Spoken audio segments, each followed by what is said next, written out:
খুলছে শ্রমবাজার, সম্পূর্ণ বিনামূল্যে মালয়েশিয়ায় যাবে 10,000 কর্মী।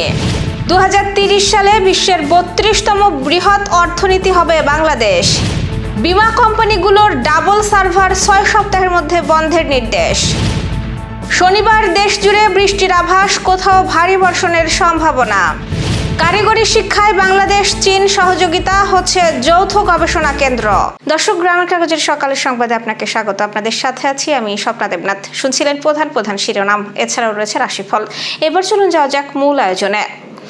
বাংলাদেশিদের জন্য শিগগিরই আবারও মালয়েশিয়ার শ্রমবাজার খুলছে। বাংলাদেশ সরকারের বিশেষ অনুরোধে 10,000 কর্মীকে বিমান ভাড়া সহ কোনো অভিবাসন ব্যয় ছাড়াই জিরো কস্টে নেওয়ার বিষয়ে নীতিগতভাবে সম্মত হয়েছে মালয়েশিয়া। প্রথম দফার কর্মীরা সরকারি প্রতিষ্ঠান বোয়াসেলের মাধ্যমে বিশেষ চার্টার্ড ফ্লাইটে মালয়েশিয়া যাবেন। একই সঙ্গে বাংলাদেশ থেকে কর্মী পাঠানোর সুযোগ পাচ্ছে 338টি রিক্রুটিং এজেন্সি। এর মধ্যে 25টি সরাসরি মালয়েশিয়া সরকার এবং 312টি অ্যাসোসিয়েট রিক্রুটিং এজেন্সি হিসেবে নির্বাচিত হয়েছে। শ্রমবাজার চালুর আগে মালয়েশিয়া প্রতিনিধি দল বাংলাদেশে বিভিন্ন মেডিকেল সেন্টার পরিদর্শন করবে। প্রাথমিকভাবে 16টি অনুমোদিত মেডিকেল সেন্টারের মাধ্যমে কার্যক্রম শুরুর সিদ্ধান্ত হয়েছে। কর্মীদের নিয়মিত বেতন ভাতা, আবাসন ও চিকিৎসা সেবা নিশ্চিতের পাশাপাশি বিমানবন্দরে হয়রানি বন্ধে গুরুত্ব দেওয়া হচ্ছে। অভিবাসন সংক্রান্ত অভিযোগ দ্রুত নিষ্পত্তিতে 24 ঘন্টার মনিটরিং সেল ও হেল্প ডেস্ক চালুর উদ্যোগ রয়েছে। তবে কর্মী পাঠানোর প্রক্রিয়া এখনো চূড়ান্ত হয়নি। সরকারি বিজ্ঞপ্তি প্রকাশের আগে কোনো আর্থিক লেনদেন, মেডিকেল টেস্ট বা পাসপোর্ট জমা না দিতে সতর্ক করেছে প্রবাসী কল্যাণ ও বৈদেশিক কর্মসংস্থান মন্ত্রণালয়। আন্তর্জাতিক মুদ্রা তহবিলের পূর্বাভাস অনুযায়ী 2030 সালে বিশ্বের 32তম বৃহৎ অর্থনীতি হতে পারে বাংলাদেশ। ওই সময়ে বাংলাদেশের জিডিপি প্রায় $677 বিলিয়ন পৌঁছাতে পারে। IMF এর তথ্যের ভিত্তিতে কানাডার ভিজুয়াল ক্যাপিটালিস্ট জানিয়েছে, বর্তমান অর্থনৈতিক প্রবৃদ্ধির ধারা অব্যাহত থাকলে বাংলাদেশ মালয়েশিয়া, থাইল্যান্ড ও ভিয়েতনামকে ছাড়িয়ে যাবে। পূর্বাভাস অনুযায়ী 2030 সালে বিশ্বের বৃহত্তর অর্থনীতির শীর্ষে থাকবে যুক্তরাষ্ট্র, চীন ও জার্মানি। এশিয়ান চীন ও ভারতের পর জাপান, দক্ষিণ কোরিয়া ও ইন্দোনেশিয়া বড় অর্থনীতির তালিকায় থাকবে।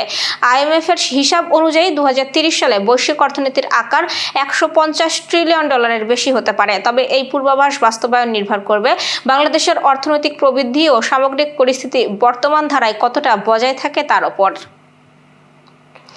বিমা কোম্পানিগুলোর তথ্যের স্বচ্ছতা নিশ্চিত করতে গোপন বা অতিরিক্ত ডাবল সার্ভার 6 সপ্তাহের মধ্যে বন্ধ করে সব তথ্য একীভূত করার নির্দেশ দিয়েছে বিমা উন্নয়ন ও নিয়ন্ত্রণ কর্তৃপক্ষ। নির্দেশনা না মানলে কঠোর আইনি ব্যবস্থা নেওয়া হবে বলে জানিয়েছেন IDR এর চেয়ারম্যান মীর নাদিয়া নিভিন। তিনি বলেন, কোম্পানিগুলো নিয়ন্ত্রক সংস্থাকে দেওয়া তথ্য সবসময় প্রকৃত চিত্র তুলে ধরে না। গ্যারেজ বা বিছানার নিচে সার্ভার লুকিয়ে রাখলেও তা শনাক্ত করা হবে। শুক্রবার কুমিল্লার বাংলাদেশ পল্লী উন্নয়ন একাডেমিতে ইন্স্যুরেন্স রিপোর্টস ফোরাম আয়োজিত কর্মশালা উদ্বোধনী অনুষ্ঠানে তিনি সব কথা বলেন। তিনি জানান, আগামী ডিসেম্বরের মধ্যে বিমা খাতে ঝুঁকি ভিত্তিক তদারকি ব্যবস্থা চালু হবে। পাশাপাশি 3 থেকে 4 মাসের মধ্যে চালু করা হবে অভিন্ন unique policy ID. IDR chairman বলেন, আগামী সপ্তাহ থেকে সংকটে থাকা কয়েকটি বিমা কোম্পানির সম্পদ বিক্রি ও নগদায়নের অর্থ দিয়ে গ্রাহকদের বকেয়া দাবি পরিশোধ শুরু হবে। প্রথম ধাপে 7 থেকে 8টি কোম্পানিকে এই কার্যক্রমের আওতায় আনা হচ্ছে। এছাড়া বাংলাদেশ ব্যাংক, NBR ও BSECর সঙ্গে সমন্বিতভাবে কাজ করে বিমা কোম্পানির তথ্য গোপনের সুযোগ বন্ধ করা হবে বলেও জানান তিনি। IDR তে ঘুষ লেনদেনের অভিযোগ প্রমাণিত হলে সংশ্লিষ্ট কর্মকর্তা বা কোম্পানির বিরুদ্ধে সরাসরি আইনি ব্যবস্থা নেওয়া হবে বলেও জানানো হয়। আজ শনিবার দেশের বিভিন্ন অঞ্চলে বৃষ্টির পরিমাণ বাড়তে পারে। আবহাওয়া অধিদপ্তরের পূর্বাভাস অনুযায়ী রংপুর, ময়মনসিংহ, খুলনা, চট্টগ্রাম ও সিলেট বিভাগের অনেক জায়গায় এবং রাজশাহী, ঢাকা ও বরিশাল বিভাগের কিছু এলাকায় দমকা হাওয়া সহ হালকা থেকে মাঝারি বৃষ্টি অথবা বজ্রসহ বৃষ্টি হতে পারে। এছাড়া দেশের কোথাও কোথাও মাঝারি ধরনের ভারী বর্ষণ হতে পারে। এ সময় দমকা হাওয়ার সঙ্গে বজ্র বৃষ্টির সম্ভাবনা রয়েছে।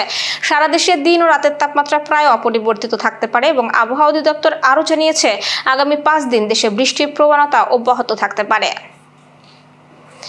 কারিগরি শিক্ষা, প্রশিক্ষণ ও গবেষণায় সহযোগিতা বাড়াতে বাংলাদেশ ও চীনের মধ্যে সহযোগিতা স্মারক সই হয়েছে। শুক্রবার চীনের জিয়াংসি প্রদেশে আয়োজিত চীন বাংলাদেশ শিক্ষা বিনিময় সম্মেলনে এই সমঝোতা সই হয়। সমঝোতার আওতায় বাংলাদেশের ট্রেনিং অ্যান্ড রিসার্চ সেন্টার প্রতিষ্ঠা, শিক্ষক প্রশিক্ষণ, দ্বিভাষিক শিক্ষা সামগ্রী গবেষণা, শিল্প প্রশিক্ষণ ও শিক্ষার্থী শিক্ষক বিনিময়ে সহযোগিতা করবে দুই দেশ।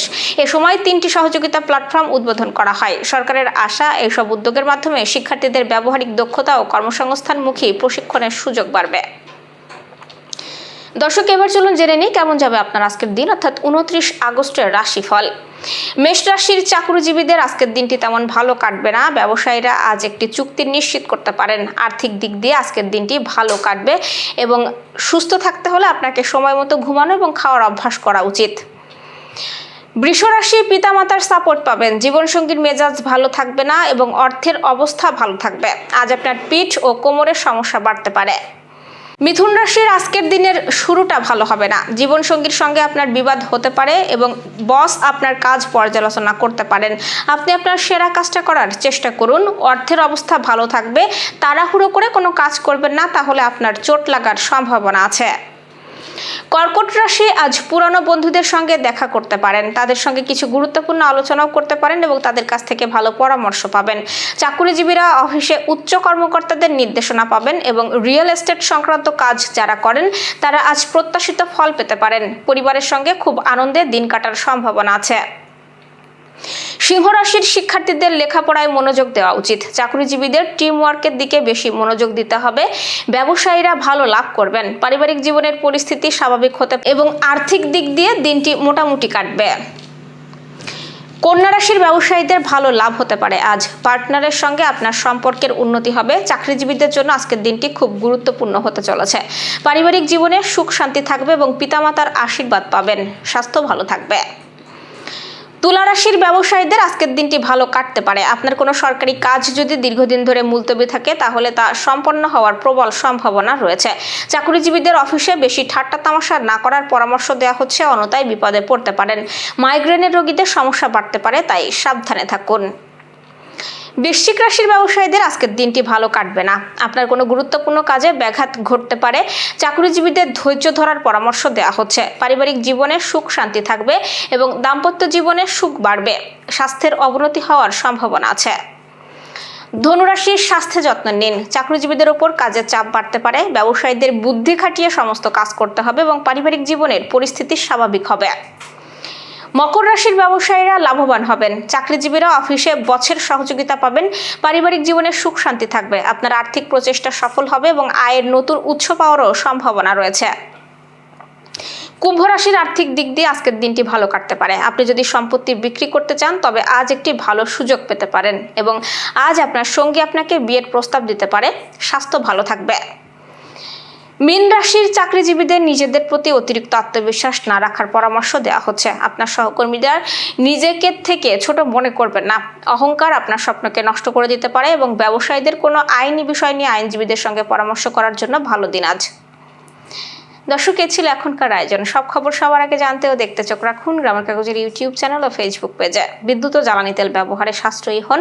আপনার কোনো প্রশ্ন বা তথ্য থাকলে জানাতে পারেন কমেন্টে। এতক্ষণ সাথে থাকার জন্য ধন্যবাদ। পরবর্তী খবর দেখুন বেলা 2:30টায়।